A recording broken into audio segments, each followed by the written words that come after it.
everyone, welcome back to the channel. We're continuing on the vintage air install on the 74 Trans Am.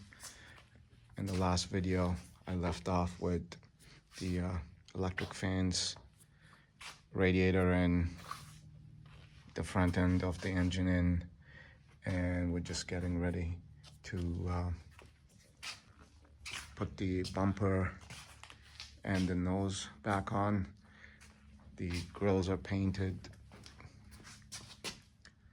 and I'm gonna get ready to put the filler panel in, and then the bumper, like I said, I gave it a quick coat of black paint. I might try to actually glue this with the plastic bonder I got. Unfortunately here there's not much I can do on this one, but this one at least I can bond, and then see if I can scuff and paint here, even though it's going to be inside. Nobody will see it, but I'm going to clean it up and then put it back on. So the front bumper is ready to go in.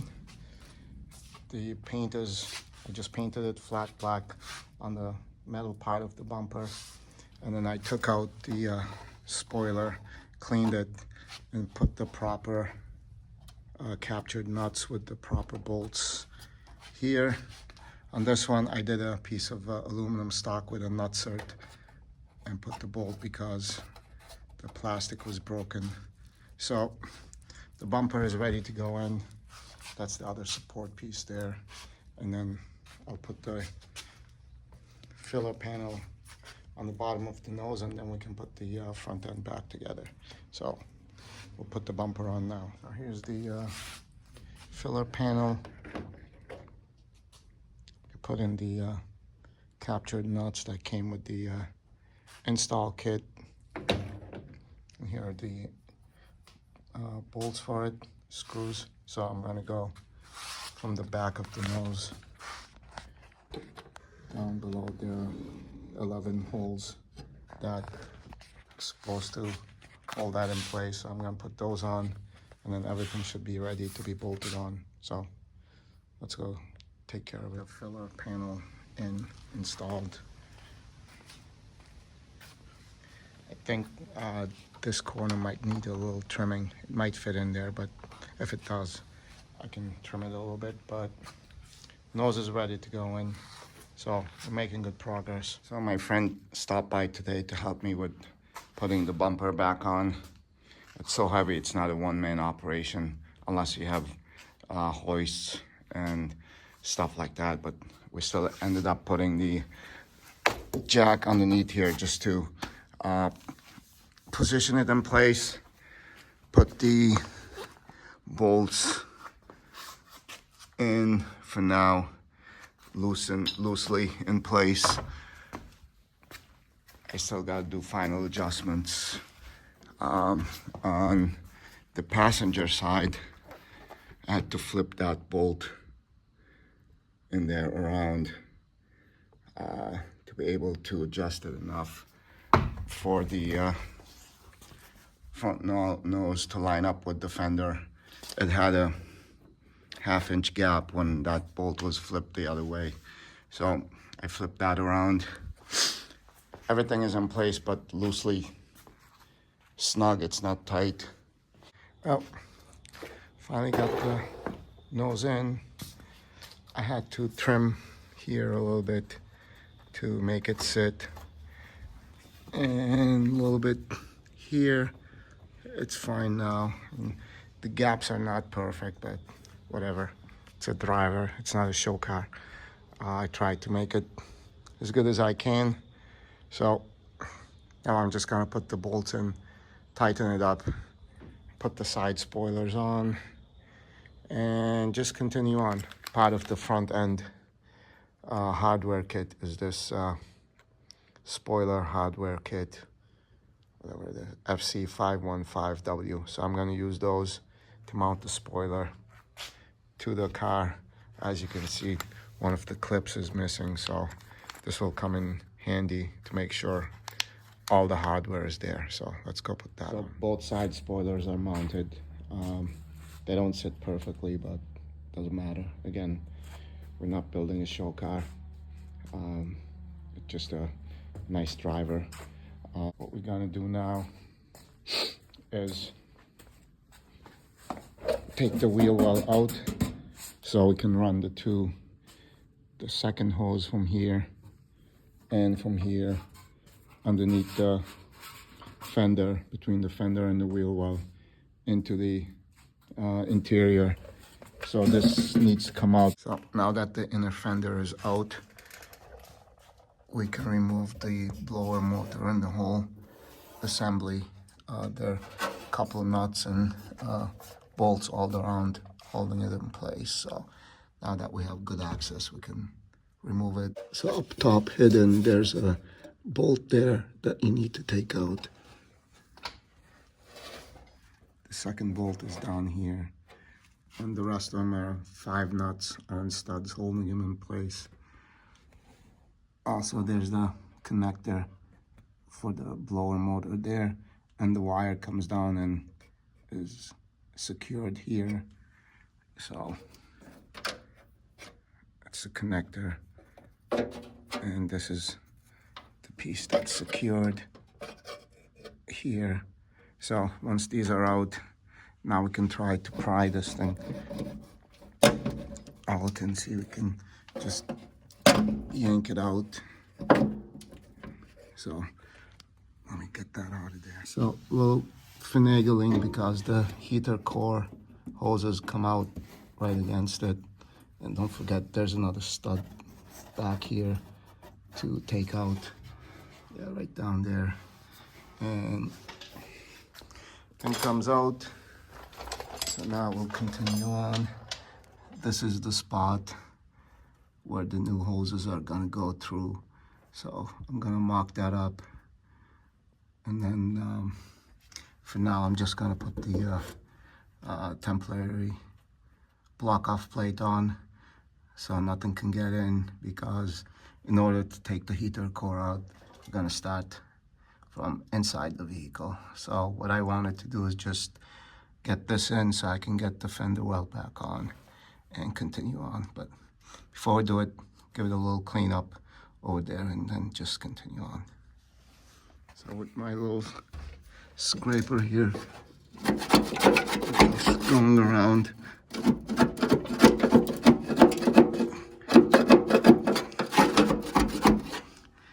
The one good thing is the car is 50 years old, so all the silicone and seam sealer are completely dried out, so it's coming out easier than I expected. So get the rest of it out, clean it out, and go from there.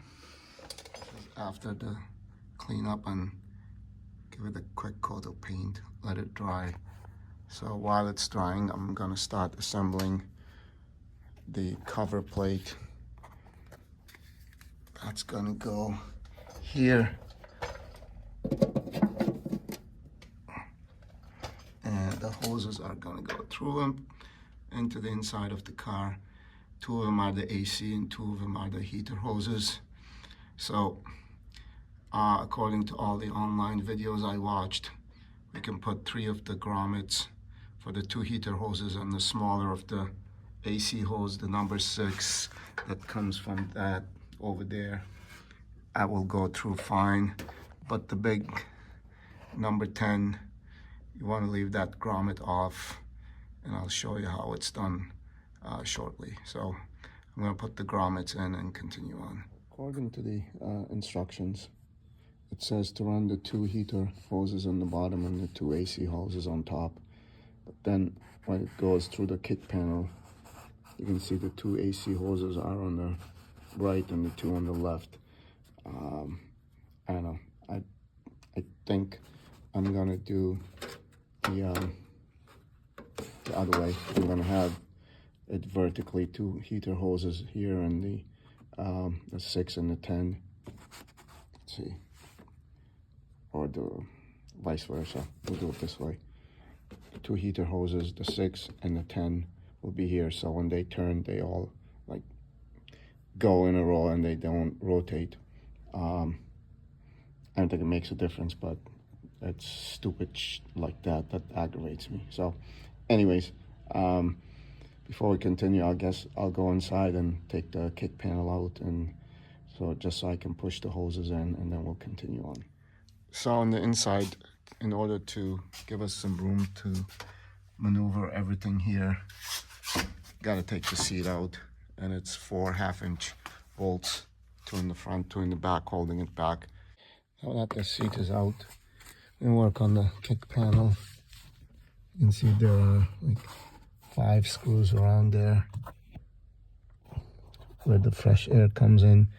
Get those out, and then loosen the cover here, the plate, to get this out, and then we'll unclip these 2, and then we'll continue on. Last screw,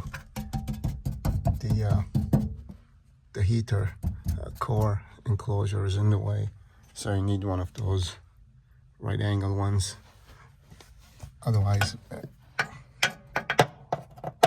no screwdriver is gonna get in there. So with that, we can get that one out. So on the kick panel, even though it says the 5 screws, on the Firebird at least, this thing goes all the way up to underneath the A pillar.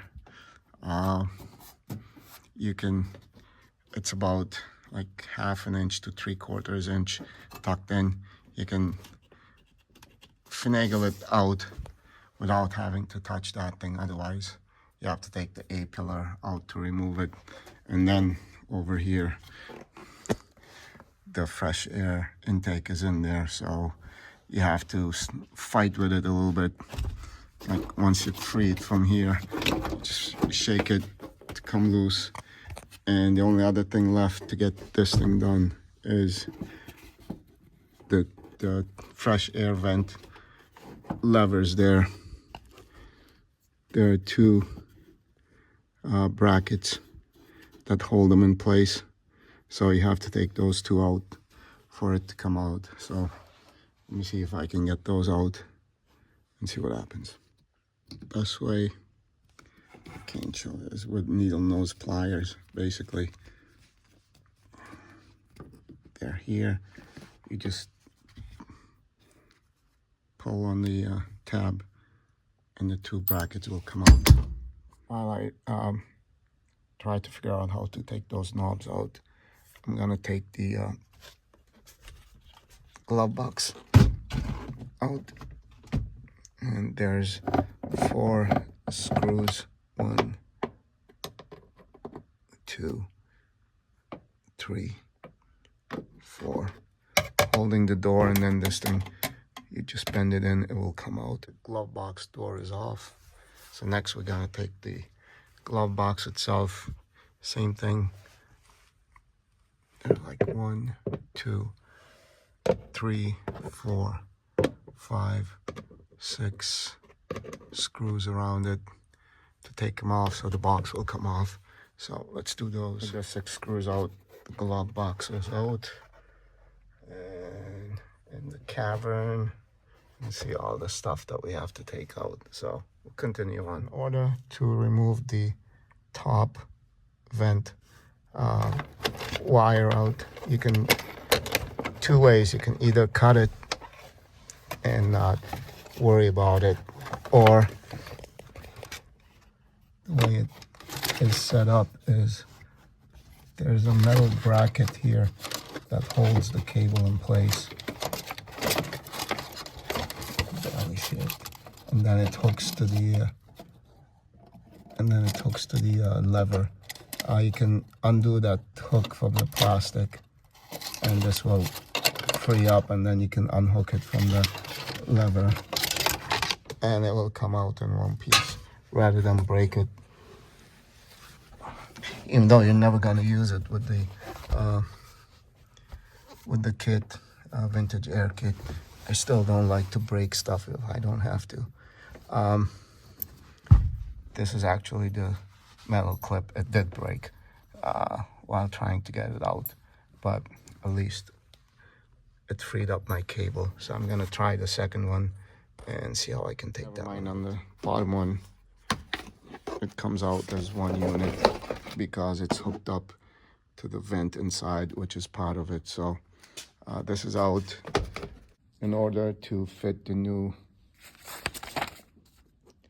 panel with the grommets where the hoses come in. This louver still has to come out, and since it's part of the kick panel, the only way to get it out is to cut it out, which it says here, remove the kick panel by cutting the kick panel along the outer edge of the grill. So basically, gonna go around it and cut this out so I can get the grill out and that ducting out. So as much as I hate cutting stuff, I'll have to do it. So let's go do this. Got my little saw and cut that thing out. Got the fresh air duct out, and that's the cable. Goes through to pull that out. So this thing is just a hook in the end. So when you open this,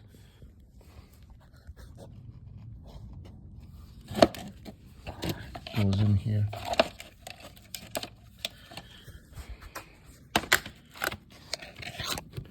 It just hooks in there. There's a little rod, and you just pull it out of the rod and it comes out. And that, you can put that aside, and then we can concentrate on getting the fresh air duct in here, which is this thing. It sits there. So that's why the if you want to clean up the edges, great. If not, doesn't really matter, because this is going to cover all of it. So next I'm going to start fishing the hoses through and continue on. Now that I got the two plates ready to go, I'm going to start with the number 6 hose. This is the one that comes from the front where the condenser is, and it's going to go through this hole here. This is going to sit like this in the firewall. So the lower left is the one I'm using for the number 6. So let's put that in and continue on. So according to the instructions, I'm gonna run 2 heater hoses, 5/8 diameter, and the upper one is gonna go from the water pump to the upper fitting on the new heater box, and the lower one is gonna go from the intake manifold, and it's gonna have the heater control valve and go to the lower fitting on the unit under the dash. Let's see. Right here, those are the 2 hoses. The upper one goes to the water pump. The lower one goes to the intake manifold and has the control valve in it. And per Vintage Air, those are 5/8 hoses. So if your water pump has a 3/4 inch outlet, then we need to get a 3/4 to 5/8 reducer. And I'm pretty sure mine is a 3/4 because that's the hose I took out. So I gotta get a reducer to bring it to the water pump. But for now, I'm just gonna mock it up and run the hose from there so I can fit it through here and see how much it is. I bought 12 feet of heater hose. Make sure it gets to the inside of the vehicle. So see how it goes. Now we start putting the hoses in those adapters so we can install it on the car. So according to the internet, the big one, the number 10 hose, the easiest way to make it go through is to get the grommet on the metal part and then put that on the adapter, and then lubricate here so you can slide it through, because it's going to be a tight fit. So I got that in. So now we're going to spray some lubricant here and try to push it through, see how it goes. Add some Firewall. Let's try that.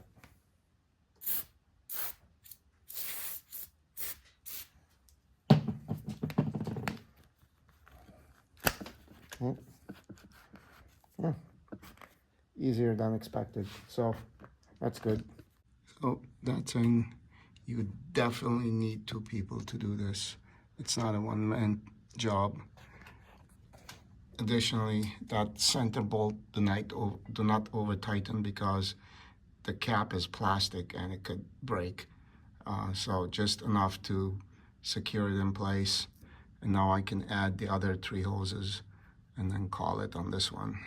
I'll probably wrap up this part of the video here because next is gonna be inside and it's just gonna be a whole different project there. So I'm gonna put the hoses in, connect them here to the number 6 over there and the number 10 at the compressor, and then put the wheel well back on and call it. So here it is, the cap with all 4 hoses, the 10 up top, the 6 in the bottom, and the 2 heater hoses on the right side.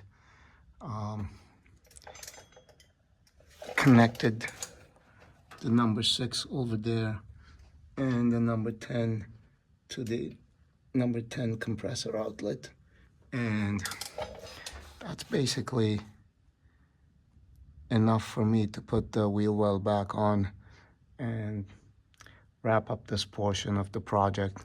So thanks guys for watching, and I'll be continuing the work, and I'll put out part 3, which would be taking the inside out, the interior dash out, and installing the heater core and everything, and continuing on. So thanks for watching again, guys. I'll catch you in the next one. Bye.